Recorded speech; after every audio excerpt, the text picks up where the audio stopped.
What's going on, guys? It's Nick here, back with another fantasy football video. Time for another strategy video. You guys are doing your draft, so time to talk a little bit of strategy.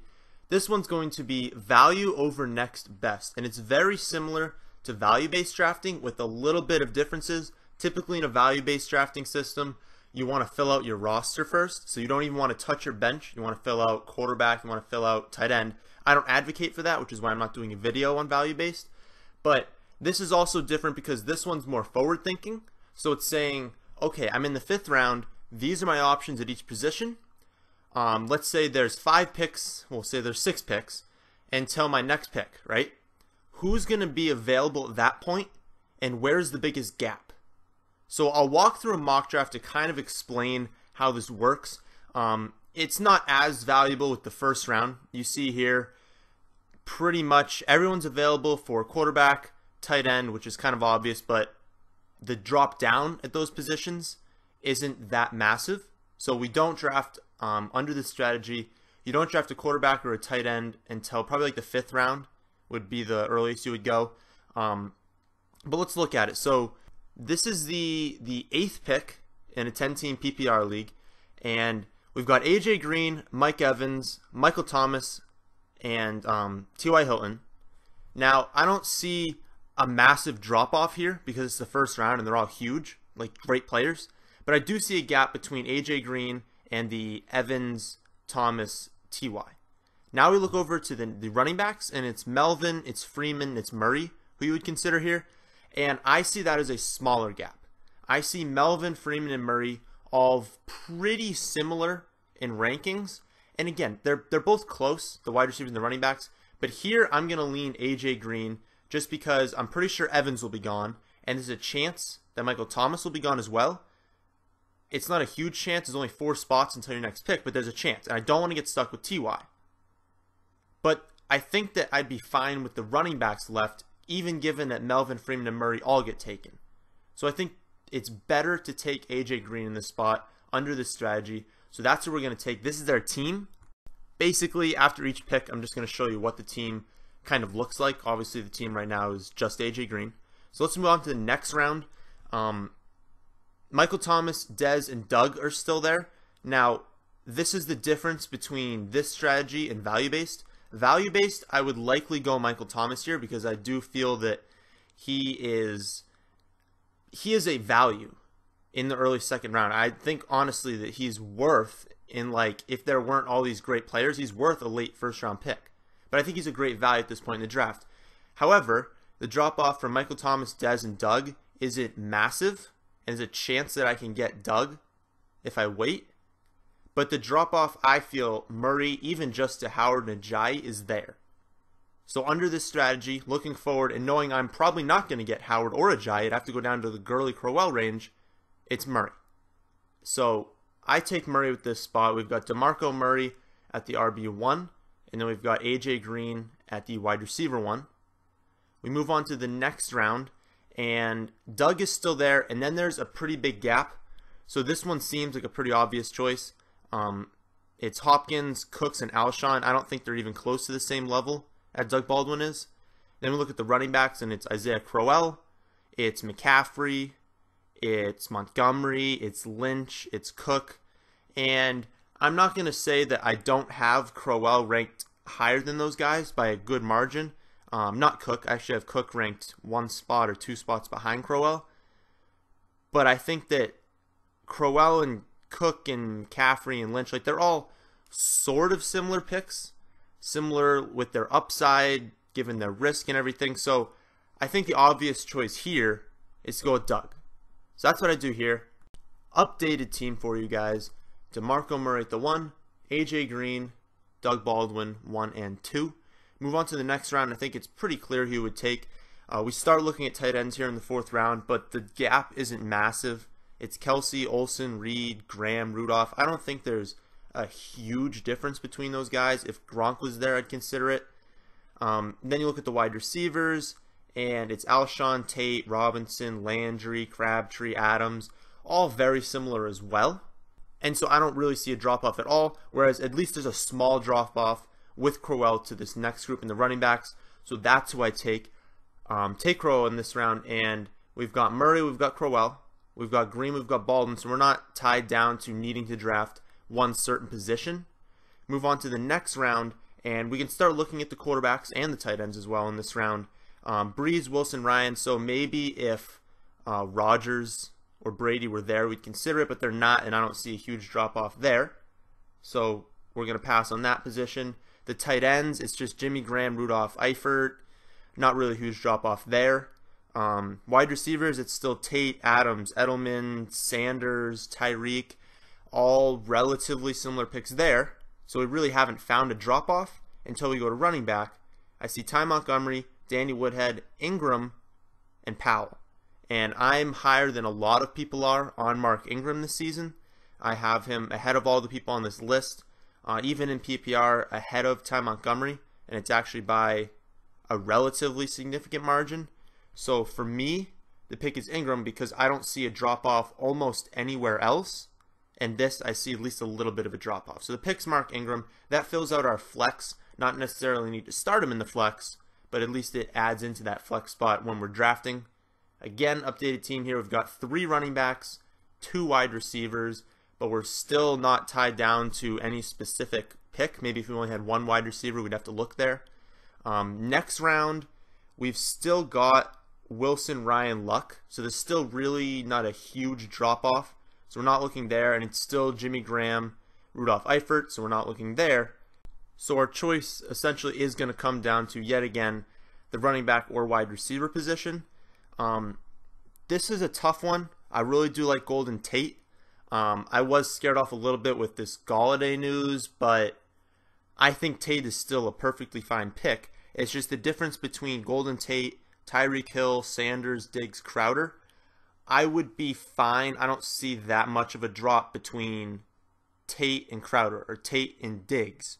I think I may have like 1 or 2 spots difference between Tate and Diggs because I love Diggs this year.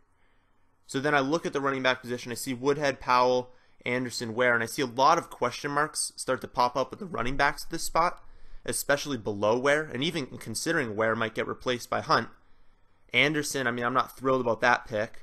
Powell's on just a horrible offense. Is he going to get a lot of dumps? Yes, which is why I'll take him in PPR. But I think that Woodhead, even though he's a little banged up right now, Woodhead would be the pick here. I'm assuming he's going to be healthy for week 1. He's going to be heavily involved in the passing game, and the team that's going to pass the most.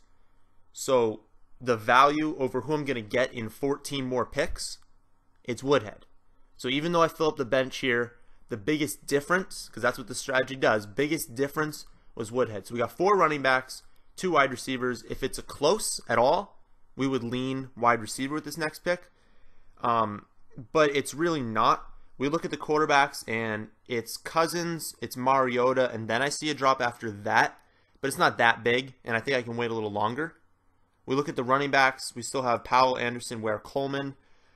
At this point, I don't see a massive drop. I still see Powell as being the lead guy there. But I look over the wide receivers, and I see Diggs, Snead, Garcon, Moncrief, Marshall, and I see a huge difference between Diggs and the rest of them, especially given that Ginn has been the wide receiver 2 for some stupid reason. But it's Diggs, and it's not even close, and I'd be thrilled to get Diggs in the 7th round of a PPR draft. That's just absolutely insane to me. But that's our updated team right there. Move on to the 8th round. There wasn't very many picks that happened in between these two. So Cousins and Mariota are still there.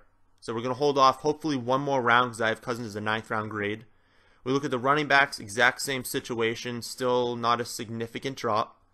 But we look at what we're going to be doing next, and we think we're probably going to take a quarterback and a tight end soon, so we should probably lock up one more wide receiver because we've got Green, Baldwin, Diggs, and I'm not thrilled about Moncrief.